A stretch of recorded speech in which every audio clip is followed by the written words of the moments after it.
මෙච්චර කල් අපි වෙපන්ස් කියලා කතා කරේ අපක් ගන්න T56 ගැනයි මල්ටි බැරල් ගැනයි බැලස්ටික් මිසයිල ගැනයි එකී මෙකී නොකී ෆිසිකල් වෙපන්ස් ගැන විතරයි. අද අපි කතා කරමු සයිබර් වෙපන්ස් පිළිබඳව. මුලින්ම අපි බලමුකෝ මැල්වෑර් එකයි සයිබර් වෙපන් එකයි තියෙන වෙනස. මැල්වෑර් එකක් කියන්නේ සාමාන්‍යයෙන් ඩේටා එකක් ලොක් කරන්න එහෙමත් නැත්නම් ඩේටා එකක් විනාශ කරන්න හදලා තියෙන මොකක් හරි සොෆ්ට්වෙයාර් එකකට.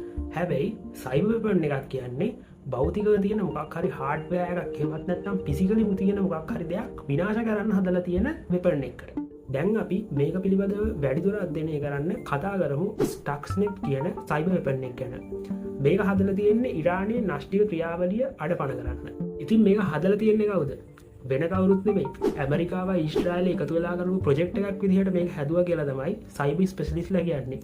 හැබැයි ඉතින් වෙනද වගේම තමයි මේක හැදුවේ කවුරු වුණත් ඒගොල්ලො නිල වශයෙන් පිළිඅරගෙන නෑ මේගොල්ලො තමයි ඒක හැදුවේ කියලා. මෙතනදි මේ ස්ටක්ස්නෙට් කියන සයිබර් වෙපන් එක මෙච්චරම ස්පෙෂල් වෙන්නේ ඇයි? පළවෙනි හේතුව තමයි මේක ස්ටීරෝඩේ ඇටැක් එකක්. ඒ කියන්නේ ඉරානයේ සිස්ටම් එක මෙහෙම ඇටැක් එකක් වුණා කියලා දැනගන්නත් කලින් අදාළ ඇටැක් එක අදාළ පාර්ශවයේ සිදු කරලා ඉවරයි.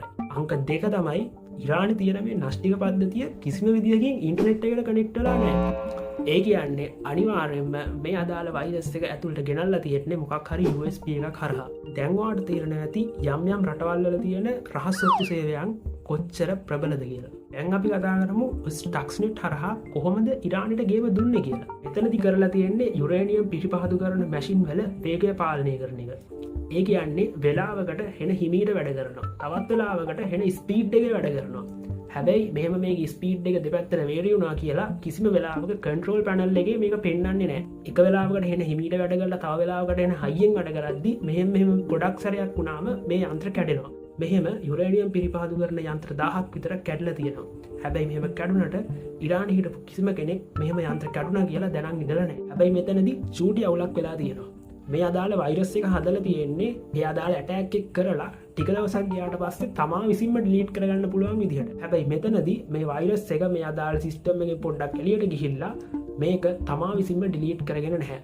ඒක හින්දා තමයි මේ වෛරස් එක උනා කියලා එළියට ලීක් වෙලා තියෙන්නේ. මේ වෛරස් එකට 100%ක්ම තනියම ඩිලීට් කරගන්න පුළුවන් වුණා නම් සමහර විට මෙහෙම දෙයක් වුණාද කියලාවත් මිනිස්සු දැනගන්න නැතුව ඉන්න තිබ්බා. එහෙම දෙයක් වුණත් ඒක කවුද කරේ කොහොමද උනේ කියලා දැනගන්න නැතුව ඉන්න තිබ්බා. මේක පිළිබඳව ඔයාගේ අදහස් මොකක්ද?